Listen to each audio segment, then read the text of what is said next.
Alright guys, so today we're gonna section this 40 Ford. We're gonna take 10mm out of the side of the body. We're just going to drop it down so the windows are virtually flush with the tops of the fenders, and the cowl is going to be flush with the top of these fenders. The first thing that we've got to do is we're going to remove this firewall here, simply by purely because it's going to get in the way and we don't really need it. So that's what we're going to do now. We're going to do that by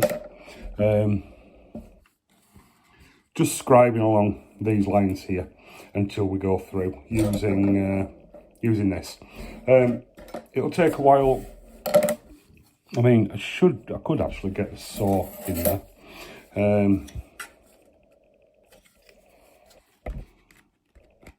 Yeah, the saw will go in there, and then we'll scribe along this top edge and just snap it out.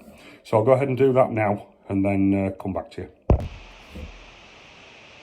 Alright, so we've roughly got rid of the firewall now. It's not in the way anymore, so we can go ahead and start making our marks for the section. So what I've done is I've made a mark, measured down from the window line 2mm. So that is my first reference point to do that. So what I'll then do is, the next thing to do is to measure down. We know that we need to take out,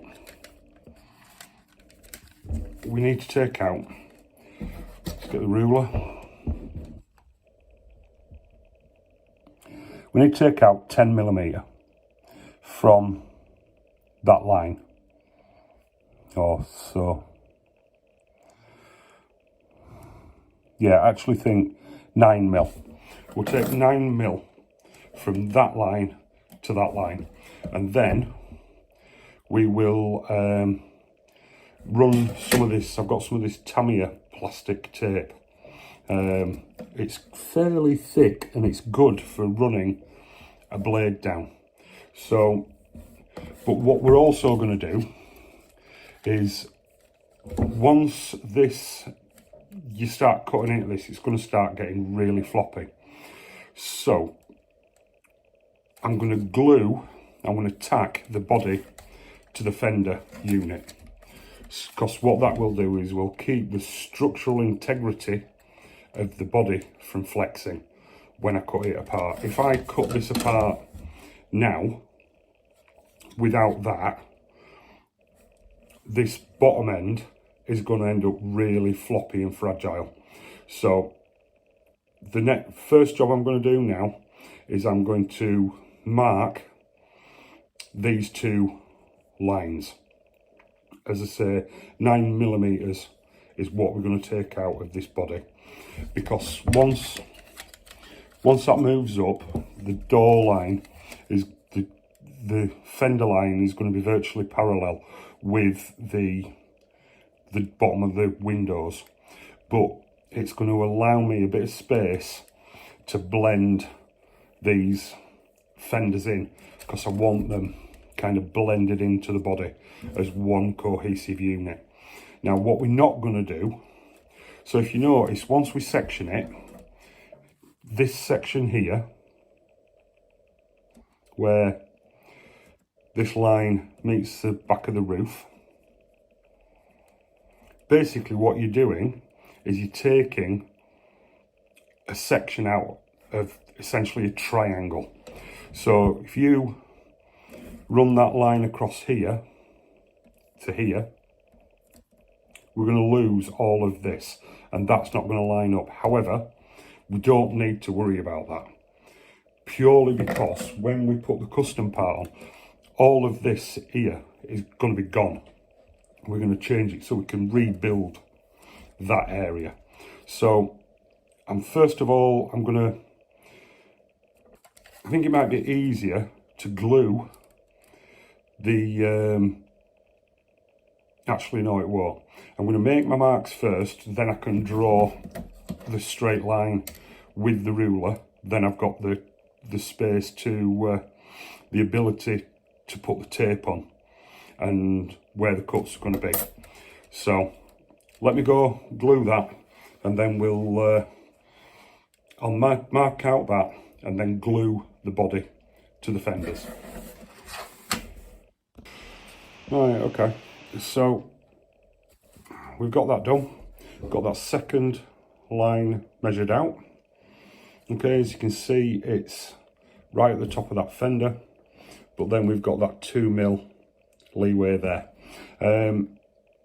So the body and the fender unit are now all glued solidly together. Along that back edge, just plenty of super glue in there, and that'll keep it reasonably strong.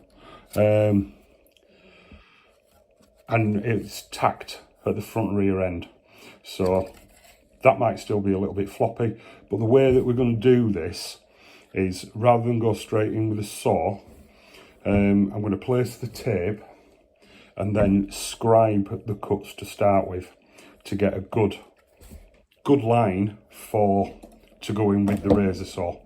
So I'll put that tape on and then I'll show you how I start making the cuts. Alright, so the tape's now in place. Okay, so what we're going to do is we are going to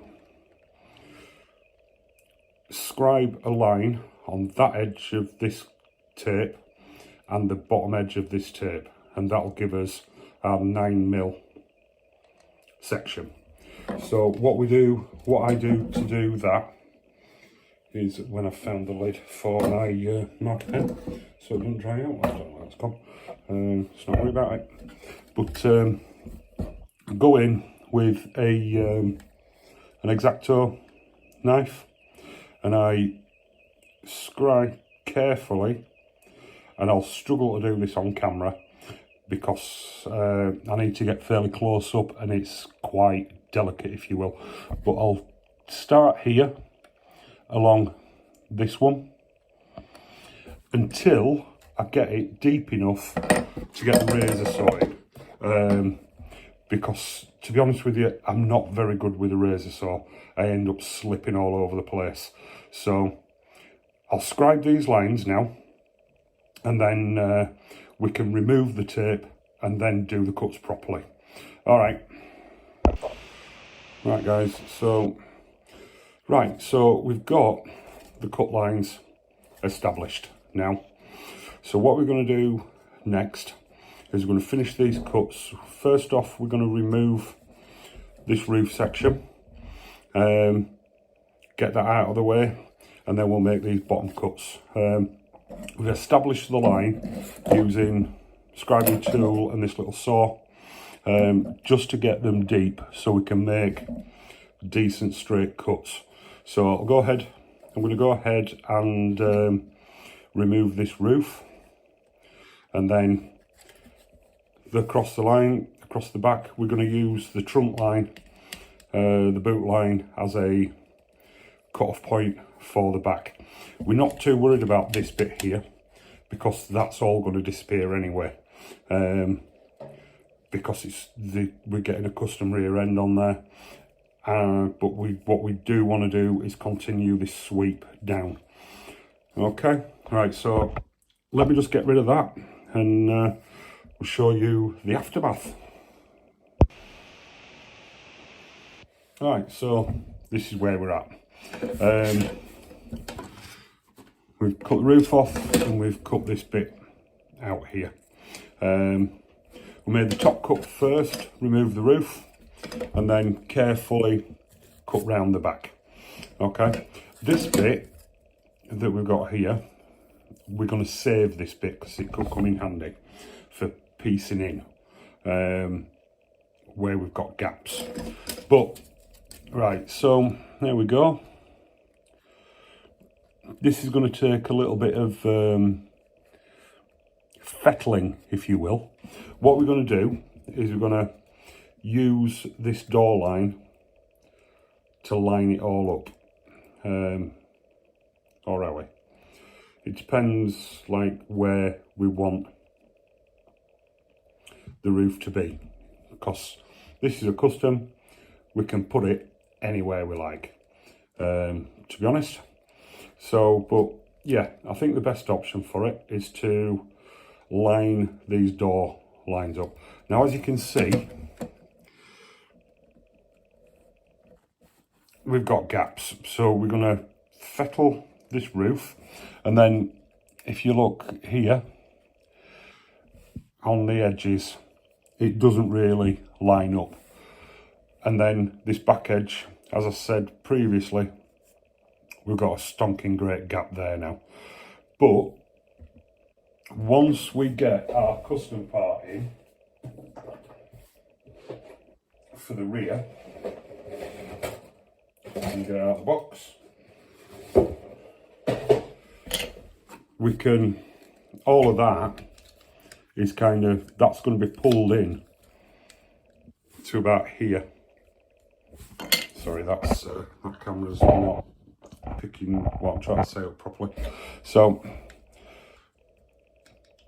we're going to be able to place that in, piece bits of plastic in, once we've got this rear end in the position where we want it, and we can redesign this whole rear end.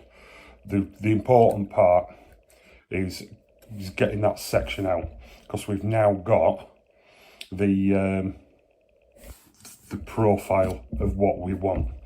So what I'm going to do is I'm going to clean these cuts up now, and then get this roof just tacked in place for now with little bits of super glue, and then we can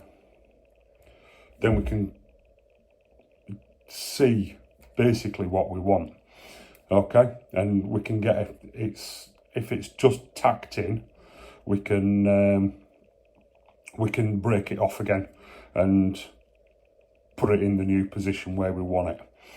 Okay, right, so I'm going to get that tacked in, and then I'll come back to you. All right. Right now, so there we have it. The roof's now tacked back in place, and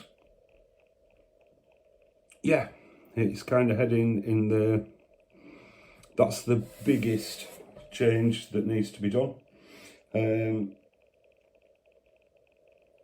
It's obviously, it's just tacked in place now, and not glued in solidly, so we can, if we need to, we can take it off and reseat it. However, I like where it's sat now. The B pillars, these need to be removed, and I need to make a decision whether I'm going to chop the top or not. I don't actually think I am, but we'll see kind of how it progresses. I mean, this rear end here, obviously we've got a massive gap there, but I think on the next video we will resolve this rear end somehow. There's going to be, I'm going to remove this rear window because I want to open it up into a more rectangular shape, so it'll visually lighten the roof, make it look a lot less heavy. We need to work out how we're going to get and how we're going to resolve in the custom part onto this. I do feel like I think we're going to need to narrow it slightly. So, and then the front end, we'll get that front end positioned in, and how we're going to do that. I mean, I think we're going to have to cut part of the front end off And what we'll do, like we've done in the previous one, we'll glue in a piece of flat styrene that will act as a solid base to put the custom parts on. But that's for another video. The main concern for me is the profile of, do I want to extend it, or do I want, once the custom parts are in, do I want them to not visually lengthen the car? I mean, it looks extremely heavy and extremely awkward at the moment, but once we get the wheel arches opened up and the scoops in the fenders, it will visually lighten it. And also the running boards, we're going to have to do something with them as well, because they're just not doing anything for me. There's quite a few styling decisions to be made, but we'll come to that in the next video. All right, guys, thanks for watching.